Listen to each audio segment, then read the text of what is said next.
anak perempuan yang mengalami gangguan pendengaran bernama Haulah Al-Azwar atau yang akrab disapa Ola tidak membuat Lisa Suryani patah arang dan menyesali kondisi sang buah hati. Lisa justru menggali potensi anaknya membaca hingga membimbing sang buah hati agar mampu berkomunikasi secara verbal. Tak ingin berpangku tangan dengan keadaan orang tua lain yang memiliki anak berkebutuhan khusus, Lisa membuat komunitas Bekasi Mendengar dan Berbicara atau Kotak Menara. Komunitas ini menjadi wadah silaturahmi dan berbagi informasi antar orang tua yang memiliki anak dengan gangguan pendengaran atau tunarungu di kawasan Bekasi, Jawa Barat. Kotak Menara juga membuka kelas belajar bagi anak penyandang tunarungu agar bisa berkomunikasi secara verbal, mulai dari tingkat PAUD hingga SMP. Tak hanya kelas belajar akademik, Kotak Menara juga menyediakan pembelajaran untuk meningkatkan motorik bagi anak-anak umur 4 tahun hingga 7 tahun yang bernama kelas Rubik atau Rumah Belajar Insan Kreatif. Nah, tadi itu anak-anak yang belum bersekolah SD, jadi masih usia-usia playgroup, TK. Nah, mereka tadi selain masalah pendengaran, terlihat seperti ada masalah multi isu. Jadi selain pendengaran mungkin ada masalah sensori ataupun ada keterlambatan perkembangan ya. Ada yang masalahnya mereka perkembangannya terlambat, jalannya terlambat, otomatis jadi untuk masalah pendengarannya juga terlambat sekalipun sudah dipakaikan alat bantu dengar. Ada juga tadi yang belum pakai alat bantu dengar karena keterbatasan biaya. Dalam kelas ini, motorik anak-anak dilatih dengan menyentuh berbagai benda, mulai dari sikat baju, spons halus, dan spons kasar. Kelas ini diadakan karena anak disabilitas tak jarang mengalami gangguan pada saraf dan motorik. Selain memegang berbagai benda, anak-anak juga diajak belajar sambil bermain di atas rumput sintetis.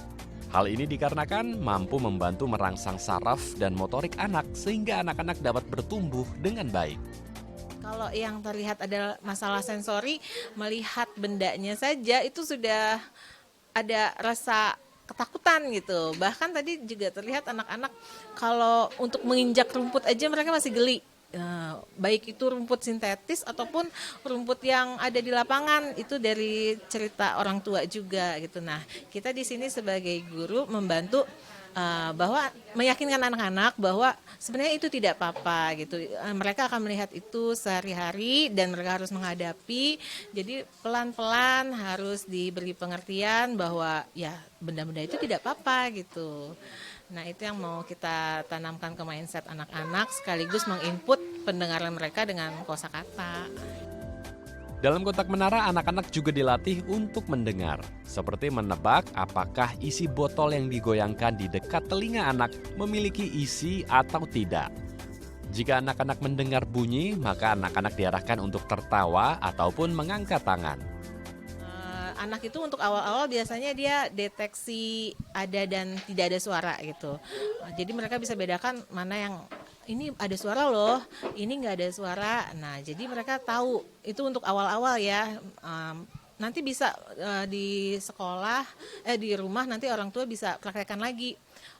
Memberitahu anak, oh kalau yang tidak ada suara tuh benar-benar seperti apa gitu. Kalau yang ada suara itu bagaimana? Nanti suara A, B, C itu pasti kan beda-beda. Nah, itu nanti yang kita sampaikan ke sesi konsultasi orang tua gitu. Kelas Rubik atau Rumah Belajar Insan Kreatif ini pun disambut positif oleh salah satu orang tua yang memiliki anak penyandang tunarungu bernama Ismiati. Ibu 41 tahun ini mengaku kesulitan untuk berkomunikasi dengan anaknya yang memiliki gangguan pendengaran sejak umur 2 tahun.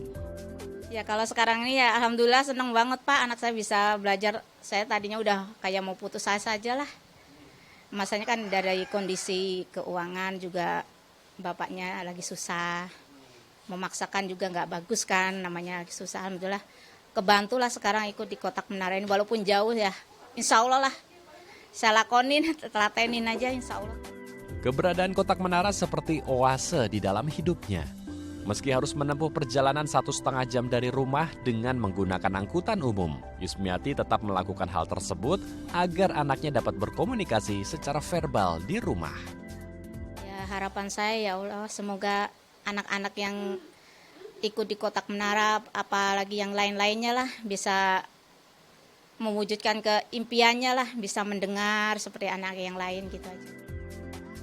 Kelas belajar Kotak Menara dibuka dari hari Senin hingga Sabtu dari jam 9 pagi hingga setengah 6 sore.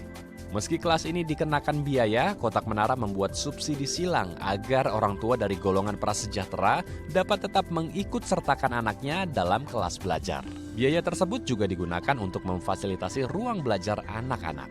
Karena kita juga mesti bagi waktu di hari-hari tertentu untuk kegiatan lain, seperti parenting support orang tua. Jadi orang tua harus ada pembelajaran, ada workshop. Dalam memperingati Hari Guru yang jatuh pada 25 November, para orang tua menyempatkan diri untuk memberikan apresiasi berupa kue, minuman, serta bingkisan kepada para guru di Kotak Menara.